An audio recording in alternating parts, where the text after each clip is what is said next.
हजरात मोहतरम, अमेरिकी सरकार में फूट पड़ गई है। यानी जो सरकार, जो इंसान, जो मुल्क ईरान में फूट डलवाने की कोशिश कर रहा था, उसकी गवर्नमेंट में खुद फूट पड़ गई है। रिजीम चेंज करने चले थे ईरान की, खुद की रिजीम चिरमिरा गई है। यकीन नहीं आ रहा? आपकी स्क्रीन पर इस रिपोर्ट को पढ़ लीजिए। रिपोर्ट यह है कि डोनाल्ड ट्रंप अपनी सरकार के कई अधिकारियों से, आला अधिकारियों से, आला बड़े अधिकारियों से नाराज हैं, क्योंकि वो लोग ईरान से डील नहीं चाहते। वो कह रहे हैं ट्रंप से कि ईरान से डील मत करो। और जो कल तक ईरान से डील नहीं करना चाह रहा था, गुलाबी सुअर, वो कह रहा है नहीं मैं तो डील करूंगा, और वो उसने डील कर भी ली।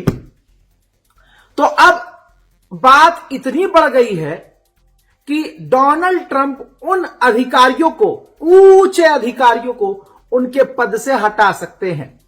यानी चले थे ईरान की रिजीम चेंज करने, इनकी इस सालों की खुद की रिजीम चेंज हो रही है। देखिए, अब तुर्की के विदेश मंत्री ने साफ कहा है कि इस बार डोनाल्ड ट्रंप ने इजराइल की नहीं सुनी तो डील हो गई। अगर पहले भी डोनाल्ड ट्रंप ईरान की मान लेते और इजराइल की ना सुनते तो डील हो जाती। मैंने आपको सुबह के अपडेट में बताया था कि अमेरिका कभी भी किसी भी बात से पलट सकता है। अमेरिका की घंघोर बेइज्जती हो रही है। इजराइल और अमेरिका के अखबार भी डोनाल्ड ट्रंप को हारा हुआ बता रहे हैं कि भैया ये तो हार गया है, ट्रंप इस जंग से ऐसे बाहर आया जैसे हारा हुआ।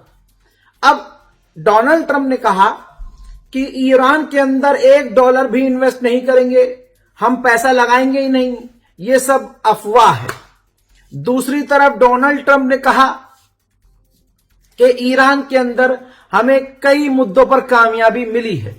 लेकिन दोस्तों, दुनिया देख रही है, समझ चुकी है कि डोनाल्ड ट्रंप कितनी बुरी तरह से हारा है। यहां तक कि अमेरिका यानी डोनाल्ड ट्रंप और नेतन्याहू के बीच भी दरार आ गई है, गैप हो गया है। लेकिन दोनों शैतान हैं, इस गैप पर भरोसा न करना, बिल्कुल भी मत करना। मैं बिल्कुल नहीं कर रहा हूं। अब आपकी स्क्रीन पर एक ट्वीट देख लीजिए। ये बात मैंने इसलिए की क्योंकि पहले आप ये स्क्रीन पर देखिए, गोदी मीडिया का ही सोर्स दिखा रहा हूं। TV9 भारतवर्ष ने बताया है कि इजराइल को बड़ा झटका, रक्षा मंत्री बेंजीवीर को यूएस ने नहीं दिया वीजा। यानी जो कट्टरवादी इजराइल का नेता है बेंजीवीर, अमेरिका ने उसको वीजा भी नहीं दिया। ये इतिहास में शायद पहली बार हुआ है। मोहतरम हजरात, कतर के अमीर अमेरिका पहुंचे, डोनाल्ड ट्रंप से मुलाकात की। डोनाल्ड ट्रंप ने कतर के अमीर की तारीफ की, कहा कि इन्होंने जंग लड़ी। एक तरह से डोनाल्ड ट्रंप ने कतर की भी पोल खोल दी कि इन्होंने भी हमले, मतलब इसका मतलब तो यही हो ना कि हमारे साथ मिलकर ईरान पर हमले किए। ईरान के खिलाफ पूरी कतर ने अमेरिका की मदद की। तो आले यहूद और आले यहूद के जो साथी हैं, परवरदिगार आलम उनकी पोल खोल रहा है। उन तमाम गद्दारों की चीजें सामने आ रही हैं। उम्मत को ये तमाम चीजें समझ लेनी चाहिए। अब एक हारा हुआ आदमी झेप मिटाने के लिए क्या कर सकता है? इसे झेप मिटाना ही कहते हैं। जो बयान आपको बताने वाला हूं, डोनाल्ड ट्रंप ने कहा है कि अगर ईरान ने परमाणु बनाया तो हम उसके लिए जहन्नम के दरवाजे खोल देंगे। डोनाल्ड ट्रंप ने इजराइल से कहा है, यानी उसने खुद बताया कि मैंने इजराइल से कहा है कि हिजबुल्लाह को सीरिया के ऊपर छोड़ दो, सीरिया खुद हिजबुल्लाह को संभाल लेगा। यानी एक तरह से डोनाल्ड ट्रंप इजराइल पर दबाव बना रहे हैं कि लेबनान पर हमला न करना। नेतन्याहू को दोबारा डोनाल्ड ट्रंप ने गाली बकी थी, वो तमाम चीजें हुई थी, ये तमाम बातें आपको बता चुका हूं। आपको बता दूं कि इस पर अब सफाई देते हुए, लीपापोती करते हुए डोनाल्ड ट्रंप ने कहा कि मैं नेतन्याहू से फ्रस्ट्रेट नहीं हूं। हां, अगर हम न होते, यानी अगर मैं न होता तो आज इजराइल न होता। उधर ट्रंप ने एक और बयान में कहा कि नेतन्याहू पहले जो है ओबामा की सरकार के समय अमेरिका आया था और ओबामा से भीख मांगी थी कि ईरान से डील ना करो, लेकिन ओबामा ने डील कर ली थी। अब अपने मुद्दे पर कहना यह है कि जो मेरी डील है यह सबसे बेहतरीन है। हालांकि नेतन्याहू और इजराइल का हर नेता कह रहा है कि यह डील जो हुई है यह हमारे लिए सही नहीं। फूट डालने की बात करते हुए डोनाल्ड ट्रंप ने यह भी कहा कि मुझे यह अभी तक समझ में नहीं आया कि ईरान ने तुर्की पर हमला क्यों किया। तुर्की पर भी हमला किया था। पहले की जो रिजीम थी वो काफी खतरनाक थी, इररेस्पॉन्सिबल थी, लेकिन अभी जो टीम काम कर रही है, जो रिजीम है, वो काफी बेहतर है। मेरे दोस्तों, अब जो डोनाल्ड ट्रंप ने बयान दिया है ये एक नया मोड़ हो सकता है। बहुत बड़ी चीज बता रहा हूं। डोनाल्ड ट्रंप ने कहा कि तुम, यानी इजराइल से कह रहा है, तुम जो लेबनान में पूरी पूरी बिल्डिंग उड़ा दे रहे हो हिजबुल्लाह को तलाशते हुए, तो तुम ये सही नहीं कर रहे हो, क्योंकि सिर्फ हिजबुल्लाह को मारने के लिए तुम पूरी बिल्डिंग उड़ा दे रहे हो। उसमें और दूसरे लोग भी हो सकते हैं, आम लोग भी हैं, सारे हिजबुल्लाह नहीं हैं। तो डोनाल्ड ट्रंप ने कह दिया कि इजराइल की जो नीति है वो गलत है। डोनाल्ड ट्रंप ने यह भी कहा कि अगर तुम मेरे हिसाब से काम नहीं कर सकते और बिना आम लोगों को मारे अपनी जॉब नहीं कर सकते, इजराइल से कह रहे हैं, आम लोगों को बिना मारे तुम काम नहीं कर सकते, तो यह काम जोलानी करेगा। क्योंकि जोलानी ने सीरिया को बहुत बेहतरीन तरीके से संभाला है और जोलानी ने वो तमाम काम किए हैं जो मैंने उससे करने को बोला है। तो जो काम इजराइल नहीं कर पा रहा है वो काम जोलानी करेगा। अभी तक ये जो बातें की डोनाल्ड ट्रंप ने, नेतन्याहू की बुराई, उसकी नीति की बुराई और तमाम चीजें जो अभी तक मैंने आपको बताया। अब जब यूएई के बादशाह सलामत पहुंचे डोनाल्ड ट्रंप के पास, तो उसके सामने डोनाल्ड ट्रंप उसकी तारीफ करने लगा, कहने लगा ये वॉरियर है, यूएई इज अ वॉरियर, इन्होंने जंग लड़ी है, इन्होंने बहादुरी दिखाई है। समझ रहे हैं क्या चल रहा है? अब ये चल रहा है कि एक झुंड है, किसी जो है इंसान से पिटा है, बुरी तरह से पिटा है और दोनों जलील हो चुके हैं दुनिया में। अब वो अपनी इज्जत और अपना दिल रखने के लिए एक दूसरे की तारीफ कर रहे हैं। यही कह रहा है, भाई साहब डोनाल्ड ट्रंप बहुत बढ़िया आदमी है। डोनाल्ड ट्रंप कह रहा है यूएई बहुत बढ़िया लड़ा है। कतर आया था, अरे कतर साहब, अरे आप तो और जबरदस्त है, कतर बहुत अच्छा है जी, बहुत बहादुर है। अब ये चल रहा है और यही चलता रहेगा।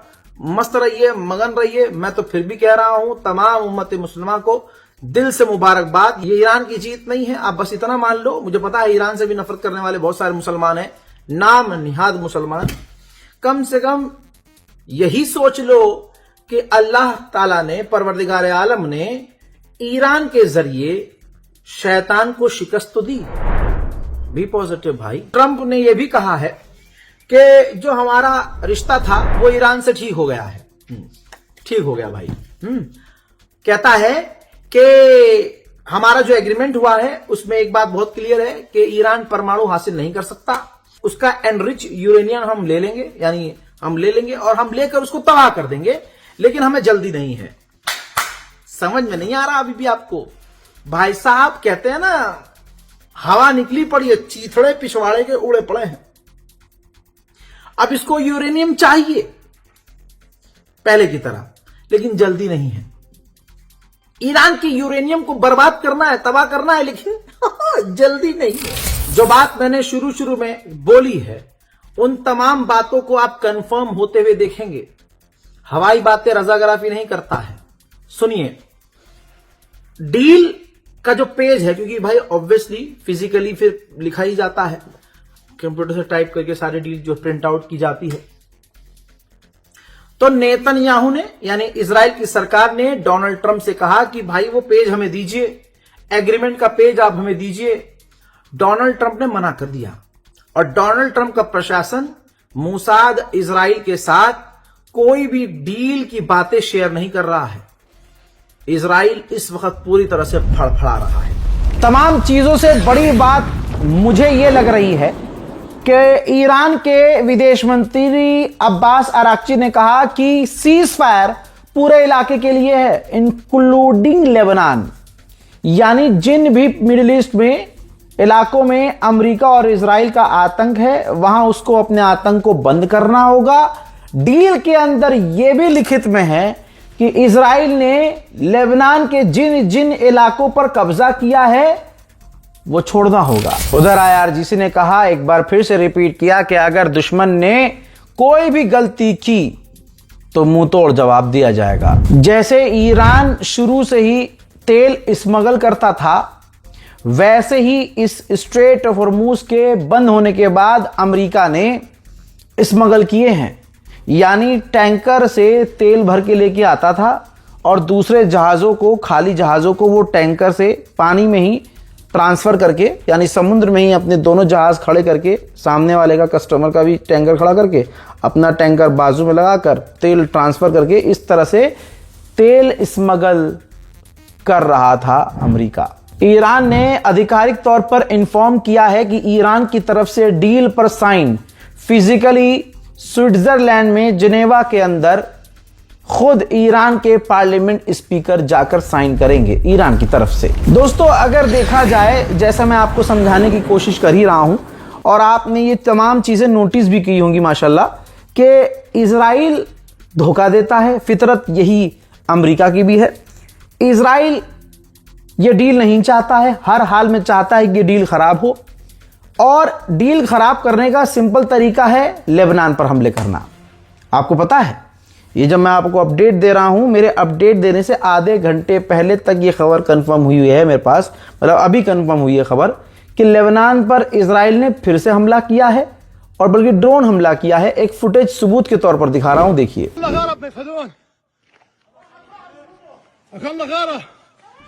थोड़ा सा फिलिस्तीन का भी अपडेट आपके मन में होगा कि रजा भाई दे दें, तो सुनिए।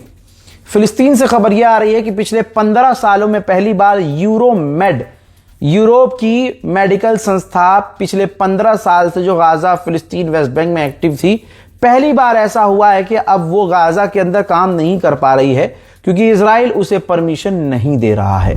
धोखेबाज कौम के गद्दार सोमालिया के एक टुकड़े, सोमालिया लैंड ने जेरूशलम के अंदर अपनी एम्बेसी खोल ली है।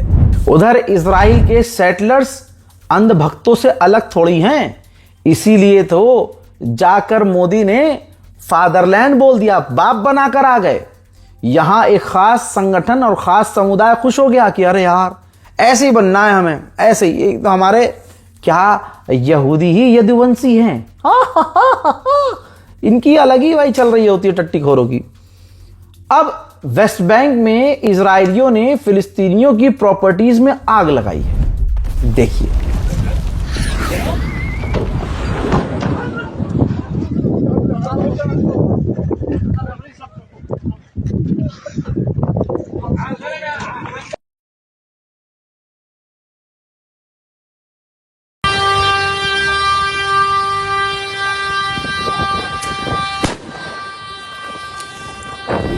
इजराइल का यह भी प्लान है कि वो 1.89 मिलियन डॉलर, लगभग 2 मिलियन डॉलर खर्च करके वेस्ट बैंक में सेटलर्स के मकानों को बनाएगा, उनको मजबूती से वहां बसाएगा। यूरोपीय यूनियन की पार्लियामेंट में वोटिंग हुई इजराइल के कट्टरवादी बेंजीवीन नेता के खिलाफ कि उसके ऊपर बैन लगा दिया जाए, लेकिन वोटिंग फेल हो गई, जो होनी ही थी। किसी भी दुनिया की पार्लियामेंट में इजराइल और नेतन्याहू के नेताओं के खिलाफ आप कुछ कर ही नहीं सकते। उधर बैतुल मुकद्दस, मस्जिद अल अक्सा, मुसलमानों का पहला किबला, फिलिस्तीन ही नहीं पूरी दुनिया के मुसलमानों के लिए सबसे खास मस्जिद बैतुल मुकद्दस के अंदर तस्वीर देखिए। मुसलमान तो नहीं जा पा रहा है, लेकिन यहूदी पूरी तरह से कब्जा कर चुके हैं। यहूदी लगातार बैतुल मुकद्दस में जा रहे हैं और मुसलमान नहीं जा सकते। मुसलमानों से क्या ही उम्मीद करना, जो भारत के खासकर मुसलमान हैं वो अपनी गली की मस्जिद में नहीं जाते फजर की नमाज पढ़ने, उनसे हम क्या उम्मीद करें कि वो बैतुल मुकद्दस की मस्जिद होने वाले कब्जे पर दुख महसूस करेंगे। हजरात, हिंदू समुदाय सारी दुनिया में क्लियर कट इस नजरिए से पहचाने जाना लगा है कि गाजा के बच्चों तक के कत्लेआम के लिए ये खुशियां मनाते हैं। ऐसे में राइट विंग भाजपाई हिंदू जिन्होंने गाजा के बच्चों के नरसंहार पर मजाक उड़ाया, उनकी भूख का मजाक उड़ाया, पिछले 1 साल से खूब मजाक उड़ाया। मुसलमानों को चिढ़ाने के लिए हैवानियत पर आज का भाजपाई हिंदू उतर गया, जिनमें 4 लोग आपको दिखाना चाहता हूं। जरा ध्यान से इन चारों की तस्वीर पहचान लीजिए। एक है एथिस्ट कृष्णा, एक स्मोकिंग किल्स नाम से इसका अकाउंट था, एक साइबर हंट वाला था, इसने बहुत गंद मचाई थी, और ये आयुषी आर्यन, ठीक है। ये चारों गाजा के और फिलिस्तीन के मारे जाने वाले बच्चों का और उनकी भूख का मजाक उड़ाते थे। गाजा के बच्चों की मौत का मजाक उड़ाते थे। भगवान श्री राम ने इनको उड़ा लिया ऊपर कि बेटा आओ ऊपर। दिन रात जहर उगलते थे, मुसलमानों के खिलाफ प्रोपेगेंडा करते थे, मोदी सरकार का पेशाब पी रहे थे, लेकिन प्रभु श्री राम को कुछ और ही मंजूर था। इस आदमी को तो आप भूले नहीं होंगे, राजेश शर्मा, ठीक है। अभी इसका इस गंदे ये जो हिंदूवादी है, मोदी का पालतू कुत्ता, इसका बेटा मरा। सबसे ज्यादा आवाज और सबसे पहले आवाज हमने उठाई।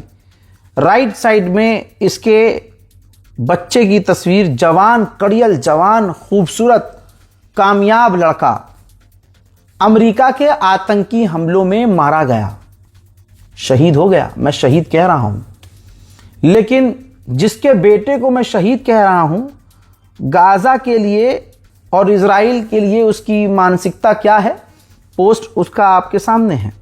कहता है I think Israel should now, मतलब क्या ही बोलूं, पढ़ना भी नहीं चाहता। इसकी मानसिकता यह कह रहा है कि गाजा को मुस्लिम फ्री टेरिटरी बना देना चाहिए, और यही एक रास्ता है शांति और अमन लाने का। Kudos to Mossad and IDF. Israel का ये फैन था, इजराइल की आईडीएफ का ये फैन था, और ये खूब दिन रात हिंदू मुसलमान किया करता था और मुसलमानों को बदनाम किया करता था। इसके ऐसे भी ट्वीट हैं जिसमें ये मुसलमान लड़कियों और महिलाओं के बारे में गंदी, अश्लील और घटिया बातें कर रहा है, उनके साथ सोने तक की बातें कर रहा है। प्रभु श्री राम ने ऐसा डंडा किया कि इनकी सारी नफरत अब किनारे हो गई, और इसी का बेटा मारा गया इसके दादा के, मतलब दादाजी है ना डोनाल्ड ट्रम्प, इनके हिंदू समुदाय के दादा, क्योंकि मोदी हिंदुत्व नेता और मोदी ट्रम्प को कुछ कह नहीं सकते। तो भाई दादाजी ने, क्योंकि फाफा के फाफा ने कत्ल किया है इनके बेटे को, सगी औलाद को, तो ये ट्रम्प के खिलाफ छोड़िए, ये चू तक नहीं कर पाए।